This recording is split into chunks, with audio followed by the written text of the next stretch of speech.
स्वागत है दोस्तों आप सभी का आपके अपने YouTube चैनल पर। मेरा नाम है फैजल अली सैफी। आप देख रहे हैं aim high to reach high. हमारा टॉपिक चल रहा था क्लास 11th की इकोनॉमिक्स का production function and returns to factor, जहां पर हमने प्रोडक्शन का मीनिंग, प्रोडक्शन फंक्शन का meaning, total product, average product, marginal product, इनका मीनिंग और साथ ही साथ हमने उनकी रिलेशनशिप पढ़ी थी। Now today we are going to start one of the most important topic of class 11th economics, that is law of variable proportion. Question यहां से आता है, पूछ लिया जाता है ज्यादातर। तो इस टॉपिक को हम स्टार्ट करते हैं बिना वक्त को बर्बाद किए। So let get started. हाँ जी, तो समझते हैं बहुत ध्यान से। अगर बात की जाए लॉ ऑफ वेरिएबल प्रोपोर्शन की, तो लॉ ऑफ वेरिएबल प्रोपोर्शन एक लॉ, देखो सबसे पहले अगर बात की जाए लॉ की, तो लॉ को लिखने का तरीका क्या होता है। एक लॉ को 5 पार्ट्स में डिवाइड किया जाता है। सबसे पहले उसकी डेफिनेशन, फिर अजम्पशन, फिर उसका टेबल, फिर उसका डायग्राम, फिर उसकी एक्सप्लेनेशन। एक लॉ को 5 पार्ट्स में डिवाइड किया जाता है। इसी हिसाब से अगर लिख के आओगे तो अच्छे मार्क्स मिलेंगे। तो सबसे पहले अगर बात की जाए भाई लॉ ऑफ वेरिएबल प्रोपोर्शन क्या है, तो लॉ ऑफ वेरिएबल प्रोपोर्शन एक प्रैक्टिकली अप्लाइड लॉ है। यानी कि कहने का मतलब यह है कि हवाओं में बातें नहीं हुई हैं, पहले इसको प्रैक्टिकली इकोनॉमिस्ट ने अप्लाइड किया है, उसके बाद थ्योरी दी है, उसके बाद लॉ दिया है। अगर बात की जाए लॉ ऑफ वेरिएबल प्रोपोर्शन की, तो this law is propounded bye John Robinson. John Robinson नाम की इकोनॉमिस्ट है, उन्होंने इस लॉ को दिया है। अगर बात की जाए लॉ ऑफ वेरिएबल प्रोपोर्शन की, तो this law is related with short run production function where only one factor is can be change, that is variable factor and fix factor means constant. यानी कि शॉर्ट रन से related है। दूसरी बात किसने दिया है, ये दिया है जॉन रॉबिन्सन ने। शॉर्ट रन एक ऐसा टाइम पीरियड होता है जहां पर आपके एक फैक्टर्स जो होते हैं, यानी कि एक फैक्टर जो होता है वो फिक्स होता है, जो कांस्टेंट रहता है, और दूसरा हमारा वेरिएबल होता है जिसको आप चेंज कर सकते हैं। फिक्स फैक्टर को चेंज करने की जरूरत नहीं पड़ती। समझ में आ रही मेरी बात। दूसरी बात, अगर लॉ ऑफ वेरिएबल प्रोपोर्शन में फिक्स फैक्टर्स सेम रहते हैं, फिक्स फैक्टर्स को चेंज नहीं करते, सिर्फ वेरिएबल फैक्टर्स को चेंज करते हैं, तो ये कहीं ना कहीं लॉ रिलेटेड है फिक्स फैक्टर से। कहने का मतलब ये है कि वेरिएबल फैक्टर्स को जितना चाहे उतना चेंज कर सकते हैं, लेकिन फिक्स फैक्टर्स जो होते हैं वो अपनी जगह सेम रहते हैं। तो इकोनॉमिस्ट हमें ये बताना चाहते हैं कि अगर तुम फिक्स फैक्टर्स को अंडर यूटिलाइज करते हो, ओवर यूटिलाइज करते हो, तो ऑप्टिमम यूटिलाइज करते हो, तो इसके कंसिक्वेंसेस क्या निकल के आएंगे।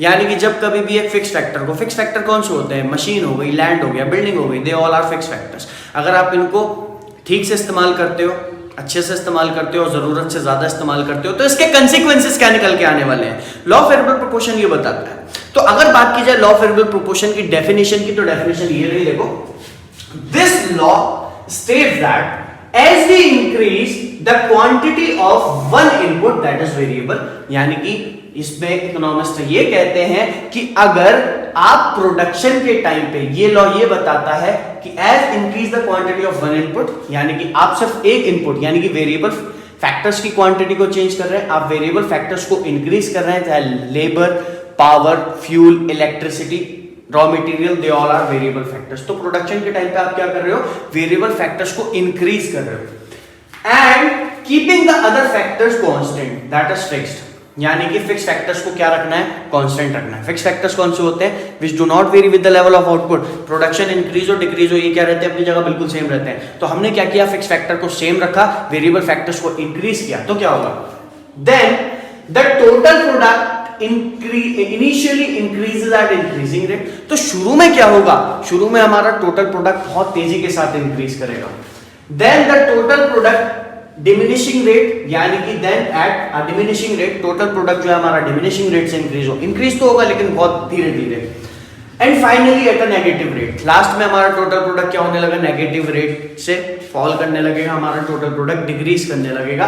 तो लॉ ऑफ वेरिएबल प्रोपोर्शन ये बताता है। याद कर लो क्या बताया, लॉ ऑफ वेरिएबल प्रोपोर्शन हमें ये बताता है कि अगर आप प्रोडक्शन के टाइम पे एक फैक्टर को यानी कि वेरिएबल फैक्टर को इंक्रीज करें और फिक्स फैक्टर को कांस्टेंट रखें, तो शुरुआत में total product, initially total product increasing rate से इंक्रीज करेगा, फिर डिमिनिशिंग रेट से इंक्रीज करेगा, और अल्टीमेटली लास्ट में क्या होने लगेगा, फॉल करने लगेगा। तो ये हमें लॉ ऑफ वेरिएबल प्रोपोर्शन बताता है। हर एक इकोनॉमिक्स का लॉ जो है वो किसी ना किसी अजम्पशन पे बेस्ड होता है। तो यहां पर भी कुछ अजम्पशंस हैं जिन पे ये पूरी की पूरी थ्योरी बेस्ड है। तो सबसे पहला assumption, this theory is applied in short run. ये किससे रिलेटेड है? ये शॉर्ट रन से रिलेटेड है। शॉर्ट रन का मतलब क्या होता है? एक ऐसा टाइम पीरियड जहां पर फिक्स फैक्टर्स हमारे कांस्टेंट रहते हैं और हम प्रोडक्शन को करते हैं सिर्फ और सिर्फ वेरिएबल फैक्टर्स को इंक्रीज करके। तो ये शॉर्ट रन से रिलेटेड है, पहली बात। दूसरा, state of technology does not change, यानी कि यहां पर आपकी टेक्नोलॉजी क्या रहेगी? Technology should remain same. Labour intensive लगा रहे हो तो लेबर इंटेंसिव से काम करवाओगे, और कैपिटल इंटेंसिव से अगर काम करवा रहे हो तो कैपिटल इंटेंसिव से काम करवाओगे। या तो लेबर लगा लो या कैपिटल इंटेंसिव लगा लो, दोनों में से जो भी टेक्नोलॉजी लगाओ वो बिल्कुल सेम रहनी चाहिए शुरू से एंड तक। टेक्नोलॉजी में किसी भी चीज से रिलेटेड चेंज नहीं आना चाहिए, तो स्टेट ऑफ टेक्नोलॉजी हमारी सेम रहेगी। नेक्स्ट आ गया हमारा only variable factors are change, यानी कि सिर्फ वेरिएबल फैक्टर्स को चेंज किया जाएगा, फिक्स फैक्टर्स को यहाँ पर क्या रखा जाएगा? कांस्टेंट रखा जाएगा। And last assumption is all the variable factors are homogeneous. जितने भी वेरिएबल फैक्टर्स आप लगा रहे हैं, raw material, power, fuel, electricity, labour, ये सब के सब क्या रहने वाले हैं? बिल्कुल होमोजेनियस। यानी कि होमोजेनिटी किस पे डिपेंड होती है? किसी भी चीज का size, shape, colour, each and every aspect से कोई भी चीज सेम हो तो उसको होमोजेनियस बोला जाता है। तो इसी तरीके से यहां पर बोला जा रहा है कि वेरिएबल फैक्टर्स हमारे क्या रहेंगे? बिल्कुल कांस्टेंट रहेंगे। वेरिएबल फैक्टर्स में किसी भी तरीके का कोई चेंज नहीं आएगा। इसके बाद मैं बताने वाला हूं आपको उसका टेबल, और इसके बाद बताने वाला हूं आपको उसका डायग्राम। देखिए यहां पर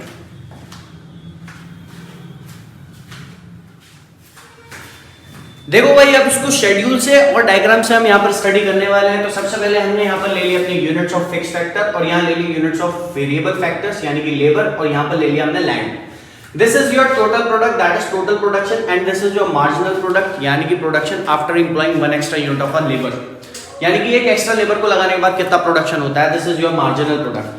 तो assumption के अकॉर्डिंग हमने यहाँ पर फिक्स फैक्टर को क्या रखा है? बिल्कुल सेम रखा है, और वेरिएबल फैक्टर्स को हम क्या कर रहे हैं? चेंज कर रहे हैं। तो इस हिसाब से हम यहाँ पर इसको पढ़ने वाले हैं, बहुत ध्यान से देखना। अब इसमें होता क्या है? लॉ ऑफ वेरिएबल प्रोपोर्शन में ना बेसिकली 3 स्टेजेस होती हैं। First stage, second stage, third stage. First stage जो होती है इसको बोला जाता है इंक्रीजिंग रिटर्न्स टू फैक्टर। दूसरी स्टेज होती है इसको डिमिनिशिंग रिटर्न्स टू फैक्टर, और तीसरी स्टेज जो होती है इसको बोला जाता है नेगेटिव रिटर्न्स टू फैक्टर। इस तरीके से एक पूरे लॉ ऑफ वेरिएबल प्रोपोर्शन को 3 पार्ट्स में, 3 स्टेजेस में डिवाइड किया जाता है।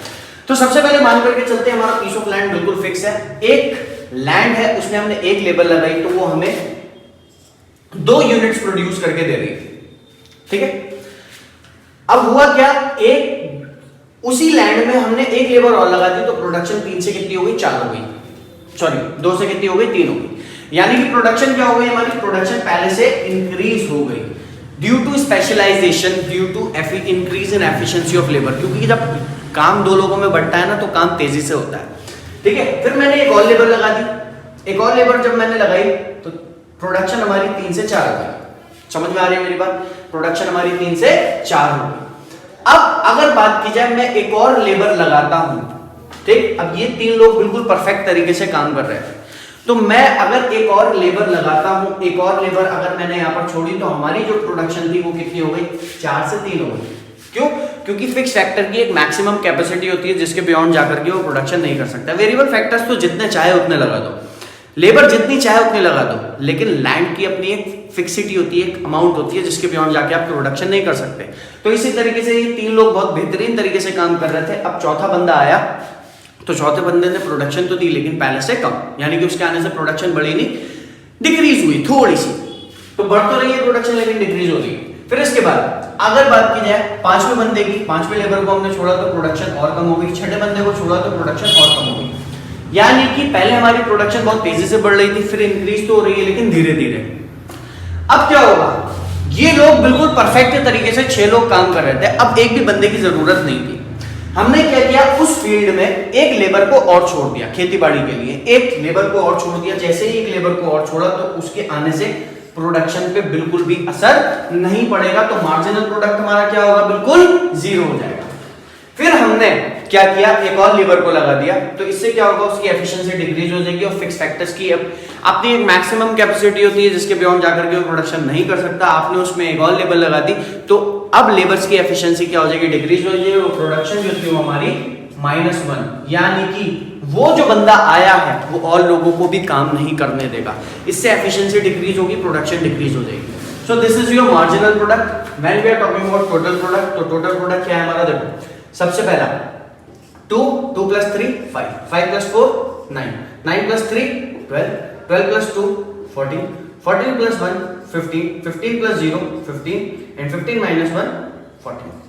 This is your total product. अगर इसी डेटा को हम यहाँ पर प्रेजेंट करते हैं तो ये हमारा डायग्राम बनेगा। आप देखो, अगर बात की जाए मार्जिनल प्रोडक्ट की, तो यहां से लेके यहां तक ये हमारी फर्स्ट स्टेज है, लॉ ऑफ वेरिएबल प्रोपोर्शन की फर्स्ट स्टेज है। फिर यहां से लेके यहां तक की अगर बात की जाए, this is our second stage, ये हमारी सेकंड स्टेज है लॉ ऑफ वेरिएबल प्रोपोर्शन की। और वहीं अगर बात की जाए इसकी, तो this is our third stage of production, ये थर्ड स्टेज है लॉ ऑफ वेरिएबल प्रोपोर्शन की। इस तरीके से यहाँ पर प्रोडक्शन चल रही है। तो अब क्या होगा समझना, इसी चीज को हम यहाँ पर डायग्राम में प्रेजेंट करते हैं। पहली स्टेज को इंक्रीजिंग रिटर्न्स टू फैक्टर बोला जाएगा, जहां पर टोटल प्रोडक्ट इंक्रीजिंग रेट से इंक्रीज करता है। दूसरी स्टेज को हम डिमिनिशिंग रिटर्न्स टू फैक्टर बोलेंगे, जहां पर टोटल प्रोडक्शन इंक्रीज तो होता है लेकिन डिमिनिशिंग रेट से। और तीसरी स्टेज होती है हमारी, तीसरी स्टेज को बोला जाता है नेगेटिव रिटर्न्स टू फैक्टर, जहां पर टोटल प्रोडक्ट हमारा डिक्रीज होने लगता है, सॉरी मार्जिनल प्रोडक्ट जो है हमारा नेगेटिव हो जाता है और टोटल प्रोडक्ट जो है वो हमारा डिमिनिशिंग रेट से इंक्रीज होता है। वहीं अगर बात की जाए इस चीज को डायग्राम में अगर प्रेजेंट किया जाए, तो this is our total production curve, ये हमारी टोटल प्रोडक्ट है। This is our average product and this is our marginal product. When we are talking about first stage, पहली स्टेज की अगर बात की जाए, तो पहली स्टेज में क्या होता है, टोटल प्रोडक्ट इंक्रीजिंग रेट से इंक्रीज होता है, एवरेज प्रोडक्ट इंक्रीजिंग रेट से इंक्रीज होता है और अपने मैक्सिमम पॉइंट पे आ जाता है, और मार्जिनल प्रोडक्ट इंक्रीजिंग रेट से इंक्रीज होकर अपने मैक्सिमम पॉइंट पे आके एवरेज प्रोडक्ट कर्व को ये ऊपर से कट करता है। जिस पॉइंट पे ये इसको कट करेगा, ये दोनों एक दूसरे के क्या होंगे, यहाँ पर इक्वल होंगे। ये जो पॉइंट F है, इसको बोलते हैं पॉइंट ऑफ इन्फ्लेक्शन, इसको बोला जाता है point of inflection.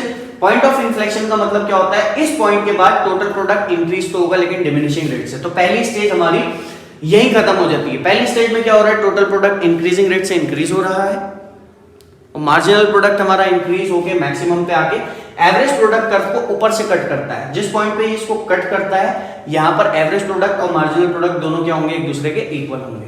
Point F is point of inflection, जिस पॉइंट के बाद से टोटल प्रोडक्ट हमारा डिमिनिशिंग रेट से इंक्रीज होता है। And this stage is known as increasing returns to factor. Now we are entering into second stage of production. Second stage में हम एंटर होते हैं। तो सेकंड स्टेज में क्या हो रहा है, समझना मेरी बात, कि हमारा जो टोटल प्रोडक्ट है वो डिमिनिशिंग रेट से इंक्रीज हो रहा है और होते होते अपने मैक्सिमम पॉइंट पे पहुंच गया। मैक्सिमम पॉइंट बोलो तो ना ही इंक्रीज ना ही डिक्रीज, ये है मैक्सिमम पॉइंट। जब टोटल प्रोडक्ट अपने मैक्सिमम पॉइंट पे होता है, मार्जिनल प्रोडक्ट क्या होता है, यहाँ पर जीरो होता है। मार्जिनल प्रोडक्ट क्या होगा, जीरो होगा, और एवरेज प्रोडक्ट कंटिन्यूअसली फॉल कर रहा है लेकिन पॉजिटिव है। ठीक है, तो जैसे ही मार्जिनल प्रोडक्ट जीरो होता है और टोटल प्रोडक्ट अपने मैक्सिमम पॉइंट पे आता है, सेकंड स्टेज क्या हो जाती है, हमारी फिनिश हो जाती है, खत्म हो जाती है। फिर अगर बात की जाए तीसरी स्टेज की, तो तीसरी स्टेज में क्या होता है, हमारा टोटल प्रोडक्ट फॉल करना स्टार्ट कर देता है और मार्जिनल प्रोडक्ट हमारा नेगेटिव हो जाता है। This is our third stage. तो अगर बात की जाए इसके रीजंस की, तो रीजन की बात की जाए, फर्स्ट स्टेज में हमारा जो टोटल प्रोडक्ट था वो अंडर यूटिलाइज था, यानी कि हमारे पास एक पीस ऑफ लैंड है, मान करके चलते हैं, और ये पीस ऑफ लैंड सिर्फ इतना इस्तेमाल हुआ है, तो यहां पर प्रोडक्शन बहुत तेजी के साथ बढ़ रही थी। ठीक है, फिर जैसे ही हम अगर बात की जाए सेकंड स्टेज की, तो सेकंड स्टेज में क्या कर लिया हमने, सेकंड स्टेज में अपने पूरे फिक्स फैक्टर को ऑप्टिमम यूटिलाइज कर लिया।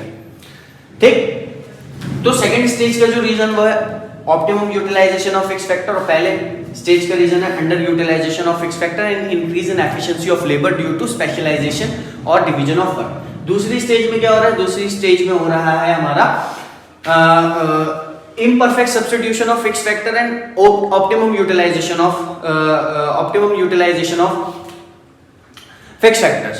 ऑप्टिमम यूटिलाइज कर लिए सेकंड स्टेज में हमने फिक्स फैक्टर, हमने अपने फील्ड को पूरी तरीके से यहाँ पर हमने प्रोडक्शन कर ली। अब अगर यहाँ पर लेबर छोड़ी जाएगी तो उस लेबर के आने से कोई भी फायदा नहीं होगा, इसलिए मार्जिनल प्रोडक्ट हमारा क्या हो गया, बिल्कुल जीरो, और फिक्स फैक्टर हमने पूरी तरीके से अच्छी तरीके से इस्तेमाल कर लिया। तीसरी स्टेज की अगर बात की जाए, तीसरी स्टेज में टोटल प्रोडक्ट हमारा क्या हो रहा है, फॉल हो रहा है, मार्जिनल प्रोडक्ट नेगेटिव हो रहा है। तो इसका रीजन क्या है, over utilisation of fix factor. जब कभी भी आप किसी भी चीज को जरूरत से ज्यादा इस्तेमाल करोगे तो उसके कंसिक्वेंसेस नेगेटिव ही आने वाले हैं। भले से आप लॉ की बात कर लो या फिर अपनी पर्सनल लाइफ की बात कर लो, तो यहाँ पर क्या होता है कि हमारी जो फिक्स फैक्टर्स हैं वो ओवर यूटिलाइज हो गए, इसकी वजह से हमारा जो मार्जिनल प्रोडक्ट है वो क्या हो गया, हमारा नेगेटिव हो गया। तो ये रीजन है। सो this is your law of variable proportion, class 11 का काफी इंपॉर्टेंट टॉपिक है। वीडियो अगर पसंद आई तो वीडियो को लाइक जरूर कीजिएगा, मेरे चैनल को सब्सक्राइब कीजिएगा। देखते रहिए aim high to reach high. Bye bye, take care.